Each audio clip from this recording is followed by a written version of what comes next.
Autumn 1999. A wave of bloody explosions swept through Russian cities. On the 4th of September, in Bunaksk in Dagestan, 62 people died in the rubble of a tower block. On the night of the 9th of September, in Moscow, an 8-story apartment building in Guryanov Street was blown to bits. A toll of 94 dead and 164 wounded. At dawn on the 13th of September in the capital city again, a powerful explosion totally destroyed a 7-story building on the Kashira Road. 119 bodies were pulled from the rubble. They included 12 children. 3 days later, in Volgodonsk in southern Russia, 17 people died in another explosion. Russia had never before been subjected to such acts of terrorism.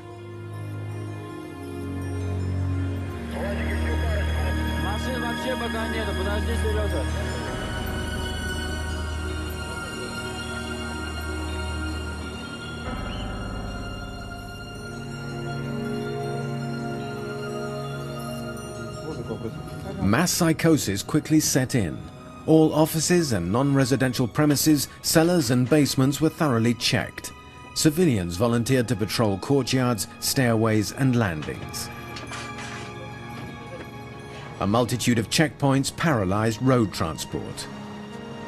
Responsibility for the attacks has never been claimed, but from day one, the secret services put the blame squarely on the Chechens. The people who organize these missions, who prepare the explosives, who deliver them, and have overall responsibility for everything that has happened are obviously in Chechnya. I can tell you with the utmost certainty, I can guarantee you that they come from the training camps of Khatab and Basayev. After a 3-year truce in Chechnya, the war had now moved to the heart of Russia. With public anger running so high, the Prime Minister Vladimir Putin ordered a bombing campaign to bring the rebellious Chechens to heel. Russian planes are only striking the terrorist bases. We will follow the terrorists wherever they go. If they are at the airport, we will be there. Excuse me, but if they're in the toilets, we will go in there and blow them away. That's all there is to it. The problem is solved.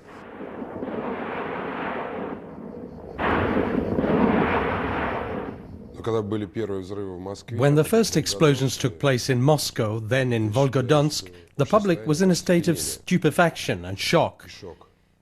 This coincided with the appointment of Putin as Prime Minister.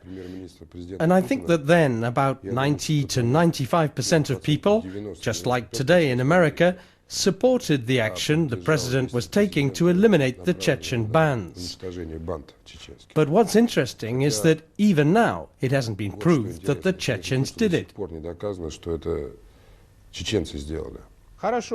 Okay, so the finger is pointing at a whole people, the Chechens. But show me who carried out the attack, show me who planted the bombs. They can't do it. The slow progress of the inquiries, the absence of proof, the sheer scale and professionalism of the bombings all cast doubt on Chechen involvement. Speculation as to the possible involvement of the Lubyanka, the secret services, began to emerge.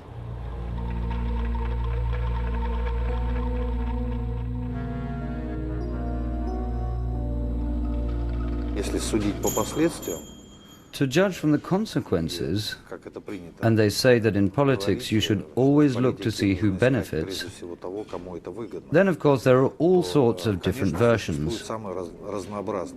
But the public is still very interested in the role played by the special services in all of this.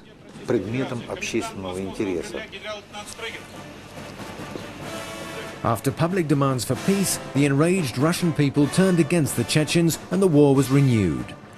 There's little doubt that it was the toughened public opinion that put the young hardliner Vladimir Putin, the former head of the Secret Service, the FSB, into the Kremlin. To this day, the only terrorists detected in connection with the bombings were FSB agents.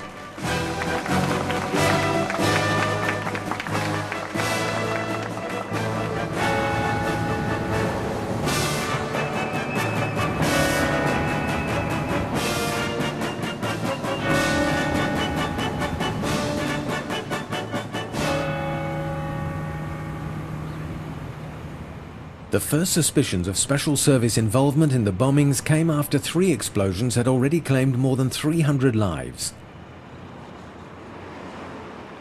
It was then, on the 22nd of September 1999, that a bomb attack was apparently averted in Ryazan. It was officially passed off as a civil defense exercise, using a mock-up device. But many Russians believed the bomb was real. To them, President Putin's rise to power is now seen in a very different light.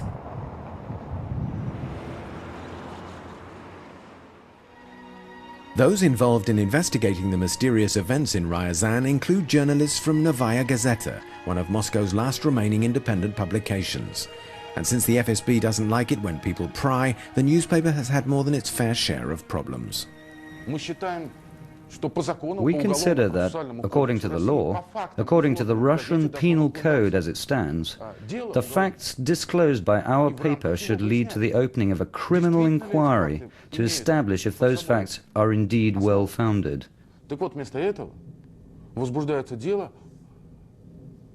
But instead of that, a slander suit has been brought against the paper. In August 2001, Novaya Gazeta took a risk when it published extracts from a book by Yuri Felshtinsky and Alexander Litvinenko, The FSB Bombs Russia. The historian Yuri Felshtinsky was born in Moscow and since 1978 has lived and worked in the United States. He has written several books on the history of the USSR. An American citizen, he was the first foreigner to obtain a Russian doctorate in history. We all know that information often comes out after failed operations. That's what's happened here. The FSB tried and failed to blow up a building in Ryazan.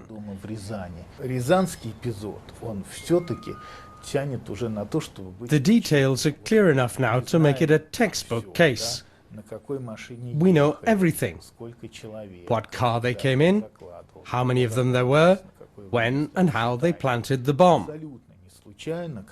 We even know what time it should have gone off. And it can hardly be a coincidence that these attacks stopped after the bungling of Ryazan. It would have been stupid to carry on with a flawed battle plan. The NTV television channel, then still independent, took an interest in the Ryazan case. In March 2000, it broadcast an open debate with everyone involved in the affair in its show Independent Inquiry. Thanks to these images, which strangely enough have neither been seized nor destroyed, we can reconstruct what really happened in Ryazan. On the 22nd of September, at 9:10 in the evening, a suspicious scene was played out in front of an apartment building.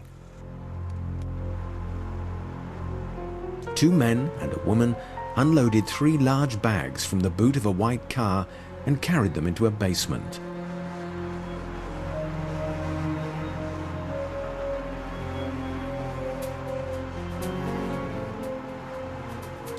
A second suspicious point was that the number 62, indicating a Ryazan vehicle registration, was written on a piece of card and taped over the car's real number. I drove straight past them, but I went back to look at the rear number plate too, and sure enough it was the same, a piece of paper with 62 on it, taped over the end of the registration number. It made me suspicious, so when I got home I called the police. A patrol car arrived at the scene 1 hour later. The car had gone, but the police made an important discovery in the basement of the building. 3 large 50-kilo bags and a homemade detonator programmed for 5:30. The patrol chief was Andrei Chernyshev. Pavel Voloshin, a Novaya Gazeta journalist, met him soon afterwards. He told me he was sure it was a serious situation. He'd seen the bags, a wire coming out of the bags, and there was a detonator. He was sure he had prevented an attack, and that, thanks to Kartofelnikov's phone call, hundreds of lives had been saved.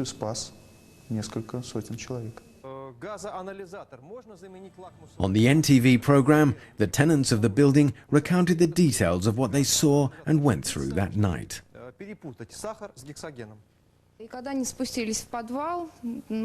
the police went down to the basement, they weren't very enthusiastic because it's in a terrible state, and some people use it as a toilet. But when they came back up, the expressions on their faces were very different. The cops were running all over the building, banging on doors and shouting, "Everybody out, there's a bomb in the building." After what had happened in Moscow and other places, everyone went down into the street in their dressing gowns and slippers. We've got a 3-year-old. We grabbed him out of the bath, soaking wet. We wrapped him up in a towel, put our heads down and ran. I got there at 10:15 that evening. I brought all the people who live in the building together and told them, "We've checked the basement and the attics. The building is safe." And I told them, as head of the local FSB, "You can go back to your homes." This is the first statement by Sergeyev to contradict the facts. The tenants actually spent the whole night in a nearby cinema.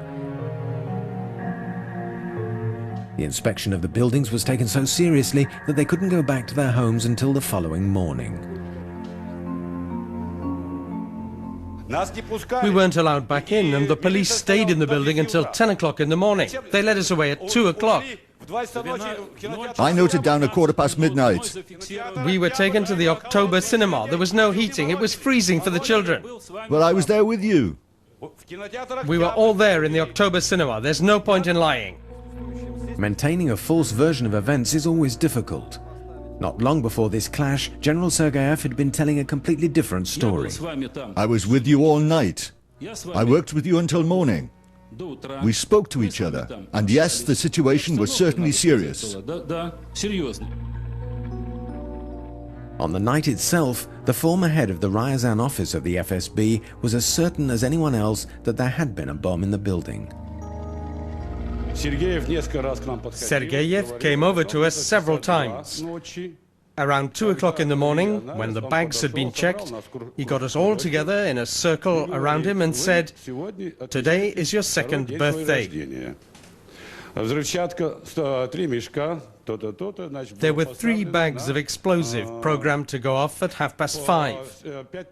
You would have all been there, and you would all have been blown sky high.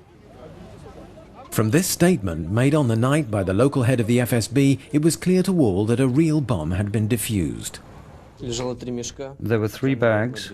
The one in the middle had a hole in it. There was an electronic watch inside with wires coming off it. I put my hands in and started gently taking the wires out of the bag. This photo of the detonator was taken the next day, the 23rd of September. As for the bags, analysis revealed traces of hexogen, an extremely powerful explosive. Acting on the experts' conclusions, on the night of the 23rd of September, the Ryazan public prosecutor ordered criminal proceedings to be instigated in accordance with Article 205 of the Penal Code, terrorism. 1,200 police officers and soldiers were thrown into the hunt for the bombers. Their identikit pictures were pasted all over town and distributed to all police patrols. There were 2 men, one with a mustache and a woman in a tracksuit. She was sitting in the back. On the evening of the 23rd of September, Prime Minister Putin announced to the world, "As far as the events in Ryazan are concerned, I don't think they made some kind of cock-up. If these sacks with the explosives were noticed, that means there is at least one plus factor, that the public is reacting in the right way to the events taking place in our country today." In this way, Putin confirmed that a terrorist attack really had been thwarted in Ryazan. The Ryazan telephone exchanges had been put on red alert. The telephonist, Nadezhda Yuknova, intercepted a suspicious call to Moscow. The number that was dialed began with 224, which is the exchange that services the Lubyanka, the FSB headquarters. They said, "Is the woman with you?" "No, she's taking the trolley bus at noon." "Where's the car?" The cars in the car park. Leave Ryazan separately. There are checkpoints and patrols everywhere. And I mean, anyone would have thought, because everyone was thinking about terrorism. Thanks to that phone call just 24 hours after the discovery of the bomb, the police had already located the suspect's hideout. But then something quite inexplicable happened. On the same day, the 24th of September, two government ministers speaking half an hour apart in the same place made two completely contradictory statements. Vladimir Rashelo, Minister of the Interior, categorically stated that there had been a failed terrorist attack in Ryazan. Positive measures are already being taken. One example is the prevention of an explosion in an apartment building in Ryazan. But then Nikolai Patrushev, director of the FSB, immediately contradicted his colleague. First of all, there wasn't an explosion. And an explosion wasn't prevented. But it wasn't good work. It was an exercise. There were no explosives, just sugar. The fact that Interior Minister Rushailo apparently knew of no such exercise could suggest that a real bombing had been thwarted.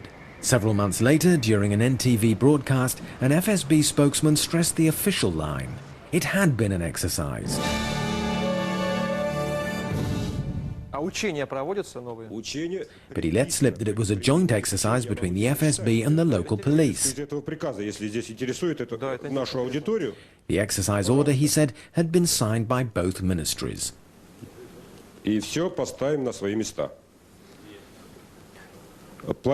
A major operation involving all the members of the Russian Federation was jointly planned by the police and the FSB.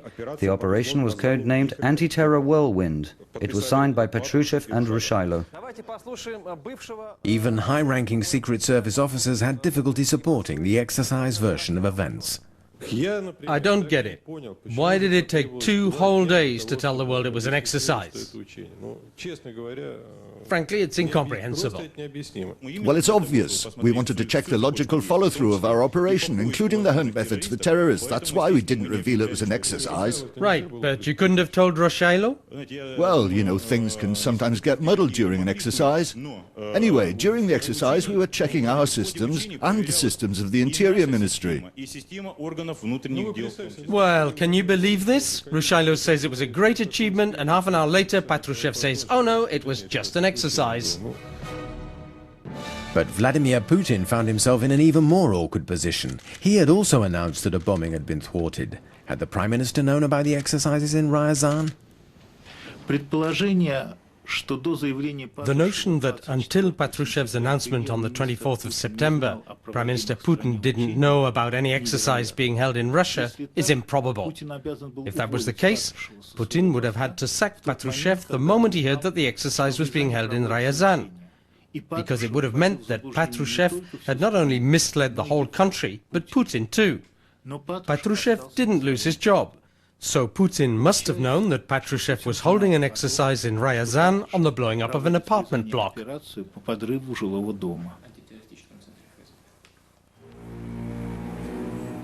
members of the Ryazan FSB were not informed about the operation run from Moscow because of the need for secrecy. But they had seen with their own eyes that the detonator and the explosives were genuine. They found themselves in a very tricky situation.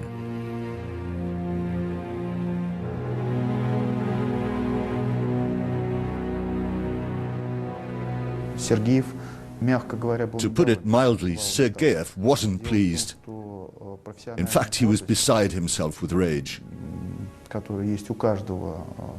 After all, in this case, his professional pride as a member of the Special Services had been trampled in the dirt.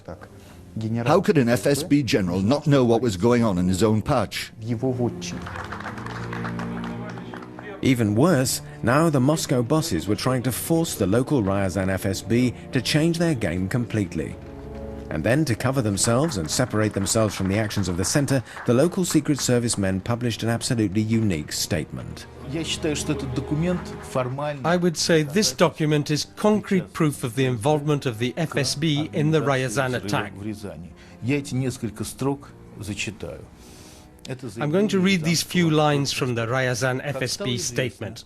It has been made known that an imitation detonator, discovered on the 22nd of September, was part of a joint operation. This announcement came as a surprise to us. It came out just as our agents had identified the place where the bombers were living in Ryazan and were preparing to arrest them. It was precisely at this moment that Patrushev replaced the real attack story with the exercise theory. Just hours after the Ryazan incident, Alexander Zdanovich had appeared on Hero of the Day on NTV, but he didn't mention an exercise. His accusers say that either the excuse hadn't yet been conjured up, or he was buying time for the Moscow FSB bombers to escape. But he was already downplaying the Ryazan affair. According to the information currently in my possession, no explosives were discovered. Even the reports that came out on the morning, supposedly analyzing hexogen fumes or hexogen, haven't been confirmed by our specialists. And the detonator? You know, there weren't any detonators. There were things that only looked a bit like a remote control or several components of an explosive device. But many of the tenants of the building had seen the contents of the bags that were planted in their basement, and the substance did not resemble sugar. I saw those bags lying there, no more than 10 feet away. They looked like, I don't know, maybe it wasn't hexogen that was in them, but to start with, it was yellowish and really fine, like chopped vermicelli, some kind of granules, I'd say. I can assure you with total confidence that there wasn't any hexogen. And, by the way, to go back to the explosions that happened in Moscow and other cities, there was no hexogen there either. A quite different explosive was used. 6 months earlier, the leaders of the FSB had said something entirely different about the explosions in Moscow. We have received new information that traces of hexogen and TNT were discovered. This already indicates that the explosion was definitely not an accident. So why did the FSB suddenly start denying that hexogen had been used in other bomb massacres? It's alleged this was to eliminate the similarities between the real bombings and the so-called exercise in Ryazan. At various different stages, the discovery of the explosive and the gas, the analysis, the panic, the FSB had several opportunities to make a prompt announcement that this was an exercise. Why was that not done? Because the FSB didn't think anyone would pick up the trail. Just at the moment when the terrorists were about to be arrested in Ryazan, when the people and their hiding place had been identified, at that moment Patrushev announced that there was an exercise going on. And so the announcement by Patrushev himself that exercises were going on in Ryazan was, of course, an indication that the terrorist attack had been planned from the top, and with Patrushev's knowledge.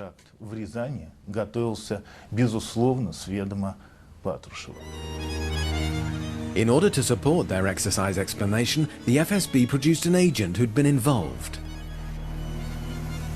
The public was presented with a back-to-camera interview of a special services officer. Following orders issued by my superiors at the FSB, as the first step in Operation Anti-Terror Whirlwind, our group was instructed to go to Ryazan to carry out a mission. And that's what we did. We bought sugar and made an imitation detonator. The 3 bags of sugar were purchased at the local market. In order to lend the exercise version credibility, the leaders of the FSB appealed to veterans from its own special units to put on a show of corporate solidarity. Putin has said there are no ex-secret service agents. That's simply the kind of people we are, and no matter what happens, we never retire. The Special Services veterans were poorly rehearsed for the press conference. Or perhaps they simply learned their lines badly. They deliberately pasted over the front plate like the paper said and wrote the number in ink. They deliberately didn't paste over the back number because it might attract attention. I went back to have a look at the rear number plate, and sure enough it was the same. A piece of paper with 62 on it, taped over the end of the registration number. Our FSB officers went down there and worked out why the sample analysed had indicated the presence of an explosive. The kind of instrument used for analysis has to be absolutely sterile. But there was old sample material still in it. But what does practically no explosives mean? The FSB claimed the analysis was tainted, maybe to cast doubt on the first analysis of the sack's contents by local explosives expert Yuri Tkachenko. Tkachenko himself was very amused by the statements from the FSB Public Relations Center that his hands and the test instrument were tainted and that he hadn't washed the instrument down.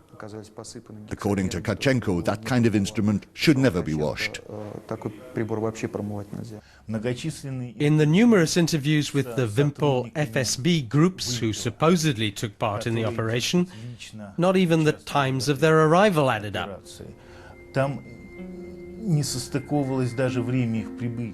They claimed to have left Moscow on the evening of the same day. But anyone who's traveled from Moscow to Ryazan by car knows that it's physically impossible, whatever speed you're going at, to get to Ryazan so quickly as to have the time to buy sugar in the local market. The FSB claimed the sugar had been bought in the evening, but an operations photo was taken in daylight. In the face of such major discrepancies, the FSB stuck to their story. It was sugar, sugar. As for the explosion of the detonator, there wasn't any detonator at all. They bought 3 batteries in a shop, a shotgun cartridge, wires and all the rest, made a mock-up and put it on the bags of sugar. The FSB spokesman tries to cover every point like a report, but he doesn't mention the most important part of the detonator, the electronic watch. And furthermore, as the explosives expert Tkachenko stated, the detonator was not placed on the bags. There were 3 bags. The one in the middle had a hole in it. There was an electronic watch inside with wires coming off it. I put my hands in and started gently taking the wires out of the bag. There's one surefire way of blocking investigation: turn to the official secrets laws. We have people on our secret staff, but we never show them. The pictures we released, when they related the details, were taken from behind. But by all means, show them again.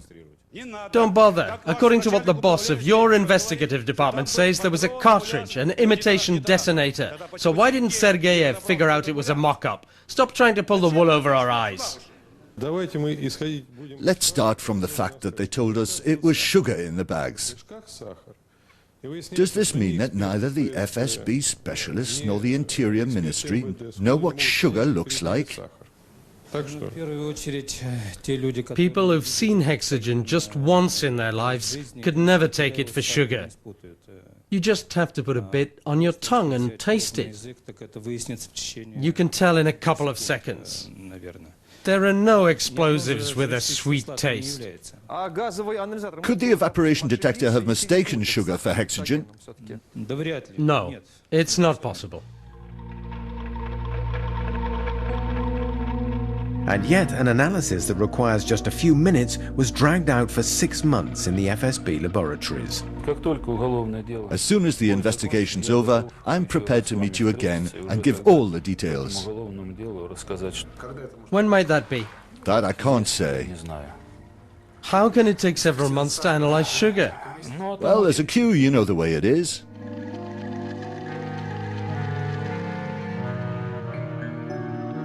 In its efforts to be seen to be doing everything by the book, the FSB went to the point of absurdity.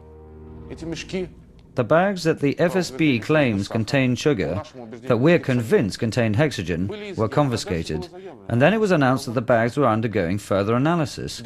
Now, if it is sugar, and we're sure of that, why do we need this analysis? And after that, they were blown up in a safe zone. But if you know it's sugar, why do you need to blow it up? A bombing attempt or a blundered exercise? The FSB continued to serve up explanations with no apparent concern for how ridiculous this sometimes appeared. The material evidence in this inquiry is sealed in this bag. We can't open it without the permission of a judge. But we brought it with us especially to show that it was properly documented and all is on the record. So there's no question you can go on saying it's explosive when it's sugar. The FSB are watertight against investigation. Once again, when the chips were down, they resorted to their final protection, state secrecy. I repeat, we're a secret service, and as such we use all means at our disposal in the law to carry out operations that you're not aware of and shouldn't be aware of, apart from what's stipulated by the law. We're talking about state secrets. Even this is inaccurate. In the law on operational and investigative activity, not only is there no article about exercises, the word is not even mentioned. So the operation in Ryazan was clearly carried out on some other basis. I've been sitting here and I don't believe these fairy tales I've been hearing from the FSB. I'm an old military man too, retired with the rank of head of staff of an entire military unit. Do you know how many exercises I held in 28 years in the service? And now, no one will believe you, or believe in that sealed bag, or those files with all your papers and analyses. No one will believe you. The idea of the exercises appeared after the public discovered that something was going on. Exercises have to be announced in advance because the public is involved with them. Because this is a civil defense exercise. I'm certain there weren't any civil defense exercises going on. If there had been an exercise, they would have presented us with mountains of paperwork signed by the top brass at the FSB. The fact is that this paperwork doesn't exist, because if it existed, they would have shown it to us. This proves, of course, that it wasn't an exercise. Apart from all that, in a country where bombs are already going off everywhere, where several apartment blocks have already been blown up, nobody with any common sense would hold exercises that were so similar to what happened in Moscow. Nobody would organize exercises in a country where a war was already going on. Remember that the NTV program was broadcast before the new president began tightening the screws, and the residents of Ryazan openly mocked the exercise version of events. Zdanovich, Sergeyev and the other gentlemen of the FSB are trying to convince us that it was an exercise, but we don't believe them. Is it because the citizens of Ryazan are too stupid, or is it because your lies are unconvincing? Alexander Badanov, who offered to help our film crew, had a bag of heroin planted in his pocket by FSB operatives. Then they threatened to take action against him if he met up with us. And the reception we were given in Ryazan in November 2001, 2 years after the memorable events there, was not very hospitable. We tried to interview one of the central characters, General Sergeyev. He refused, which is understandable. We hadn't arranged in advance to meet him. But that wasn't why our group had to leave Ryazan. As we left his office building, some men in civilian clothes took us to one side.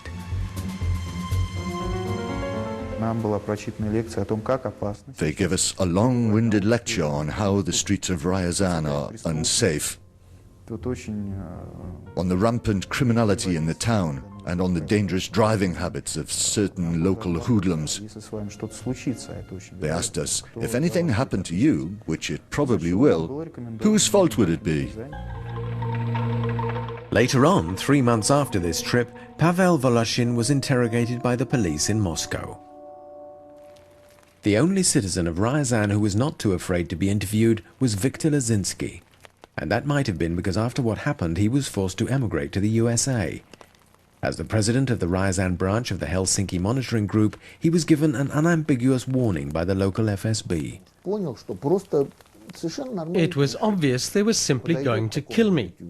A local FSB agent would just go up to a down-and-out in the square and tell him, "You see that guy with the beard, buying cucumbers at the greengrocers? He's bothering my wife. I'll give you a bottle of vodka and a packet of cash if you bash him on the head in a dark alley one night." Unfortunately, that's how the secret services have been doing their business for the past 5 years. There are no written orders, no paperwork, nothing to be stored in the archives. Just a corpse some wino finished off with an ice pick. So were all these threats and persecutions triggered by a simple civil defense exercise in Ryazan? Or are the exercises continuing, but now all over the country? NTV's talk show was shot in an age that is now past, an age when people were not afraid to speak out. It's the same old story. They're trying to make us look like fools. The FSB themselves are investigating an FSB exercise. It'll be an open and shut case. It's a terrible thing to say, but I think it was all true and it wasn't an exercise. I don't understand why we allow ourselves to be led by the nose by these people. They're just trying to clean the filth off their uniform coats, but they're covered in filth underneath anyway. Who had the right to organize this operation? An operation involving civilians. Who had the right? Who gave the orders? Who had the right to give such orders?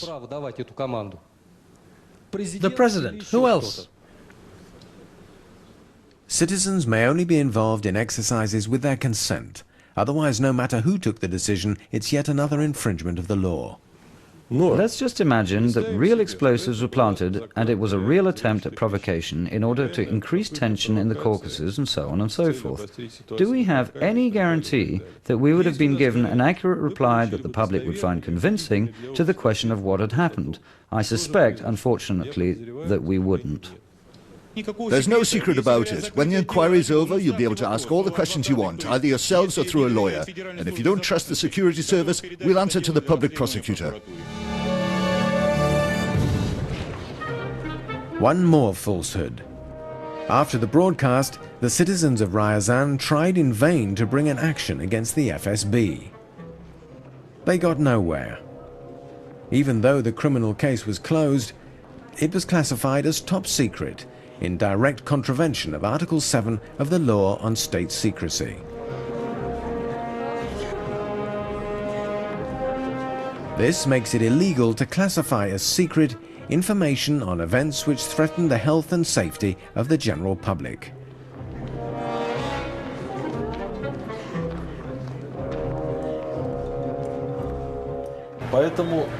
Of course, these classifications remain in force for 75 years, so I don't think we're likely to learn what really happened for at least 75 years.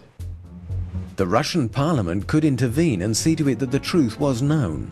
That is why on the 18th of March 2000, two Yabloko party MPs, Yuri Shikoshikin and Sergei Litvinenko, demanded an inquiry into the revelations in the Novaya Gazeta newspaper.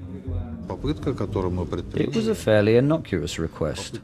Look into a newspaper story and get answers to some questions about what happened and what didn't. Even this attempt met with violent rejection because it was seen, and rightly so, as an attempt at civil control over Secret Service activity.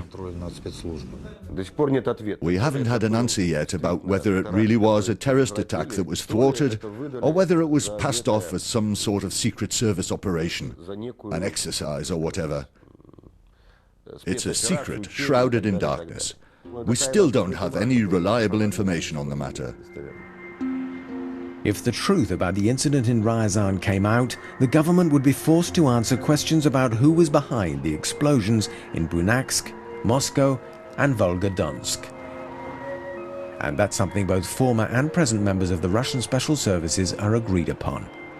The entire history of the KGB is just full of this kind of activity. And in this context, I believe the incidents in Moscow and Volgodansk, and then later in Ryazan, that failed explosion, I believe they're all links in the same chain. The style used here is absolutely clear. The group looked around for the premises, preferably in the basement or a ground floor. They rented them under the guise of storage space for some kind of goods, and the explosive was shipped in. In a day, you could quite easily bring it in and set up the explosion. It was delivered disguised as bags of sugar.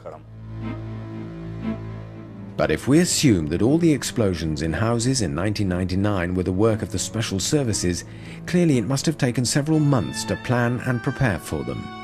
And right up to August 1999, the FSB was headed by Vladimir Putin. Yes, of course, it's possible that the president and the top brass had nothing to do with it. And there could have been a group of patriotically inclined officers who planted bombs and blew up not just one house, but 10 or 15, taking the risk for the salvation of the state they love. One more question. The explosions have taken place, the so-called Ryazan exercises have been held. So now, why doesn't Putin, as president of the country, hold an investigation into what happened? I think the answer is obvious. Either he knows perfectly well what actually happened, or there is, in the final analysis, another global explanation, that Putin doesn't really control anything that happens in the country. Whether a special service plan to mobilize public opinion against Chechnya or a genuine anti-terrorist exercise, a genuine investigation of the 1999 bombings is too risky. If the inquiry were to establish that responsibility rests with the Secret Service, then the legitimacy of all those presently in power in Russia could be called into question.